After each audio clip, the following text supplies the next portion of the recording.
Hi good morning అందరికీ. Happy Sunday. ఎలా ఉన్నారు అందరూ? అందరు బాగున్నారు అనుకుంటున్నా. ఈరోజు ఏం చేస్తున్నామో తెలుసా? కన్నయ్య ఎగ్ దోశ అడిగారు. కొంచెం డిఫరెంట్గా ఉల్లి కారంతో ఎగ్ దోశ. చూసారు కదా, అలా ఒక మీడియం సైజ్ ఉల్లిపాయను తీసుకొని కొంచెం ఉప్పు కారం వేసి గ్రైండ్ చేసుకుంటే ఇలాగా పేస్ట్ తయారైంది.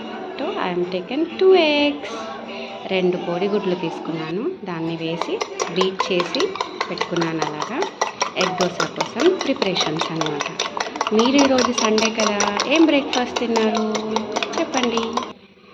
ఒక చిన్న గరిటెతో దోశ బ్యాటర్ వేసుకొని దోశని స్ప్రెడ్ చేసుకోవాలి. దోశ కోసం చూసారా ఎంత మంచిగా దోశ స్ప్రెడ్ అయిపోయింది. సో దోశ ఒకటి అలా వేసేసుకొని కొంచెం ఆయిల్ వేసి మనం ఆల్రెడీ మిక్సీ చేసి పెట్టుకున్నాం కదా ఆనియన్ కారం, ఆ కారంని ఫుల్గా స్ప్రెడ్ చేసేసుకోవాలి.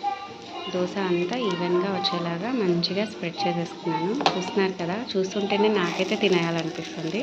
మీకేమనిపిస్తుంది? కొంచెం ఎగ్ బ్యాటర్ని దానిపైన వేసుకుంటున్నాను. నేను 2 eggs తోటి 4 దోసాస్ చేసుకున్నానండి. చాలా చాలా టేస్టీ ఎగ్ దోశ ప్రిపేర్ అవుతుంది. కన్నయ్య అయితే వెయిటింగ్ నా వెనకాల, అమ్మ ఎగ్ దోశ అని. బాగుంది కదా చూడ్డానికి. Egg dosa ready. చూడండి ఎంత సూపర్గా ఉందో. సో మా సండే అయితే ఇలా ఎగ్ దోశతో స్టార్ట్ అయిపోయింది. మరి మీది?